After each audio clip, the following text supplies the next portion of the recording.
judging process is actually based on a false premise that the judges have a view. They don't. They have several views. Sometimes they have 7 views.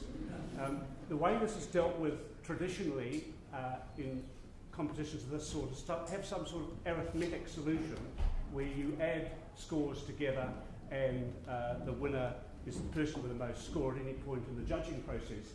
The problem with that is that it assumes that judges act rationally, and with all due respect to those judges present, they don't always.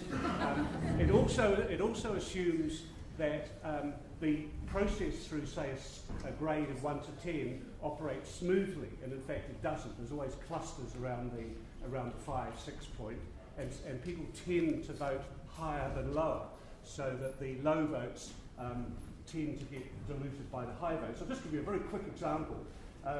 If you had 4 judges voting 9 and 3 judges voting 4, the total score is 48. If you had 7 judges all voting 7, the score is 49. So on a pure arithmetic approach, that person would be better than the person which is clearly favoured by a majority of the judges. So our voting system reflects the digital age, and it's a binary system. The one choice that you can make is between 2 competitors. So we get to the point where ultimately in every round of voting there are 2 competitors, and the judges vote for those 2, and there's an outright majority. It's a sort of variation of the Australian preferential voting system with a twist and a double back somersault added.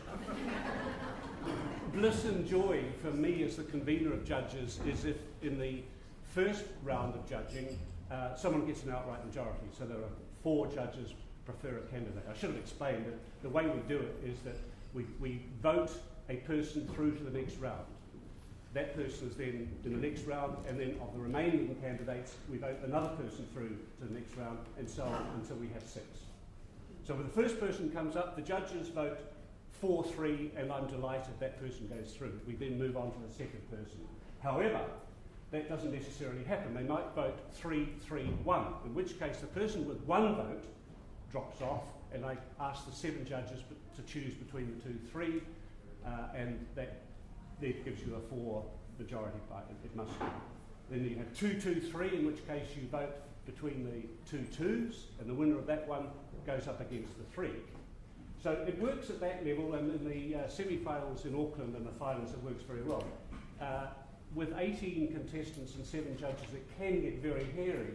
And the nightmare scenario, which occurred once, I think, Justine, you were there, was one candidate got 2 votes, and the 5 other votes were spread among 5 candidates. So the 7 judges preferred 6 different competitors as their to go through the next round.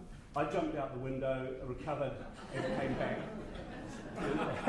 And what we do in that case is I divide up the ones, and we try and get subsets until we get through to 2 or 3 candidates, and as soon as we get 3, then the system sort of takes over.